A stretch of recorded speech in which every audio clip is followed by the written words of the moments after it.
মাননীয় স্পিকার, নবী করিম সাল্লাল্লাহু আলাইহি ওয়াসাল্লামের সরকার ব্যবস্থাপনায় সবাই যেমন আইনের দৃষ্টিতে সমান অধিকার ভোগ করেছে, ঠিক তেমনি ভাবে রাষ্ট্রের নাগরিক হিসাবে সবারই মৌলিক চাহিদাসমূহ পূরণ হয়েছে। ঋণগ্রস্ত এতিম অসহায় জনগণ রাষ্ট্রীয় তহবিল থেকে সহযোগিতা লাভ করেছে। মূলত এটা জনকল্যাণমূলক সরকারের ধারণা বিশ্ববাসী তখনই প্রথম অবলোকন করে। মাননীয় স্পিকার, নবী করিম সাল্লাল্লাহু আলাইহি ওয়াসাল্লাম সরকারি কর্মকর্তাদের বিরুদ্ধে কোনো অভিযোগ পেলে তখনই ব্যবস্থা গ্রহণ করতেন।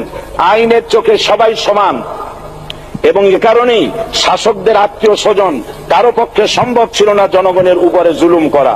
খলিফা ওমর রাদিয়াল্লাহু তাআলা আনহুর এক ছেলে অপরাধী প্রমাণিত হলে সে দণ্ডভোগ থেকে রেহাই পায়নি, এমনকি এতে তার মৃত্যুদণ্ড হয়েছিল।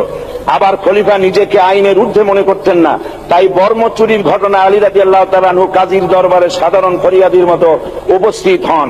নিজের ছেলে ও চাকরের সাক্ষী যথেষ্ট না হয় কাজী খলিফার বিপক্ষে রায় দেন। এখানে বিচার বিভাগ ছিল সম্পূর্ণ স্বাধীন এবং শাসন বিভাগের নিকট তার কোনো দায়বদ্ধতা ছিল না। মাননীয় স্পিকার, এসব হলো ইতিহাস। মুসলমান আজ অনুসরণ করতে চায় না তাদের অতীতের গৌরবোজ্জ্বল কর্মপদ্ধতিকে। সে এখন কাফির মুশরিকদের কিরানক স্বার্থ পূজারী আখেরাতে জবাবদিহিতা শূন্য বাগাড়ম্বর এক জাতি।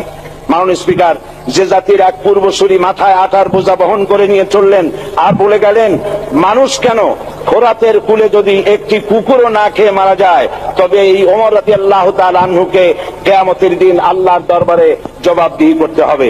আর আজ সেই জাতির দায়িত্বশীলরা জনগণকে অভুক্ত রেখে তাদের মুখের গ্রাসে ভাগ বসায়। জনগণ তাদের নিকট উপস্থিত হলে মনে হয় যেন গোলাম প্রভুর দরবারে উপস্থিত হয়েছে, আর অহেতুক উৎকোচ দাবি করে তাদের উপর জুলুম করছে।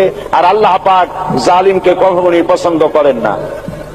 মাননীয় স্পিকার, আমি দৃঢ়ভাবে আশা করি এই অবস্থা কাটিয়ে উঠে আমরা রাসূল করিম সাল্লাল্লাহু আলাইহি ওয়াসাল্লাম কর্তৃক প্রদর্শিত রাষ্ট্র ব্যবস্থার অনুসরণ করে একটি সুখী সমৃদ্ধশালী আধুনিক ইসলামী রাষ্ট্র পরিণত করে বাংলার প্রিয় জন্মভূমি বাংলাদেশকে আজ গোটা বিশ্বব্যাপী শোষণ, নির্যাতন, হানাহানি, অশান্তির মধ্যে, তাই আজ পৃথিবীর অধীর আগ্রহে অপেক্ষা করছে ইসলামের আলোকে এমন এক রাষ্ট্র ব্যবস্থার যেখানে দায়িত্বশীলরা আল্লাহ তাআলার কাছে জবাবদিহিতার পাশাপাশি জনগণ নিকটও জবাবদিহি করতে বাধ্য হবে।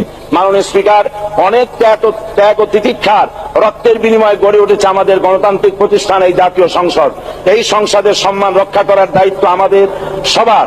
গণতান্ত্রিক চর্চা, গণতন্ত্র প্রতিষ্ঠার স্বার্থে রাষ্ট্রীয় সম্পদ তছরুফের ব্যাপারে কঠোর হুঁশিয়ারি উচ্চারণ করে বিশ্বনবী মুহাম্মদ রাসূলুল্লাহ সাল্লাল্লাহু আলাইহি ওয়াসাল্লাম বলেছেন, রাষ্ট্রীয় দায়িত্ব পালনকারী কেউ যদি এক টুকরা সুতা বা তার চেয়েও ক্ষুদ্র কোনো জিনিস খেয়ানত করে তবে কিয়ামতের দিন খেয়ানতের বোঝা মাথায় করে তাকে উঠতে হবে। মাননীয় স্পিকার, আল্লাহ রসুল যে সরকার ব্যবস্থা প্রতিষ্ঠা করেছিলেন তা সত্যিকার অর্থে ছিল জনকল্যাণমূলক সরকার। তার সরকারে দায়িত্ব পালনকারী ব্যক্তিবর্গের মধ্যে চরম দায়িত্ব অনুভূতি জাগ্রত করে দেওয়া হয়েছিল। এটা সম্ভব হয়েছিল কেবলমাত্র আখেরাতের তীব্র বিশ্বাস ও মহান আল্লাহর দরবারে জবাবদিহিতার অনুভূতির মাধ্যমে। মানুষের নিকট জবাবদিহিতা পাশ কাটিয়ে যাওয়া যায়, কিন্তু আল্লাহর নিকট জবাবদিহিতা পাশ কাটানোর কোনো সুযোগ নেই।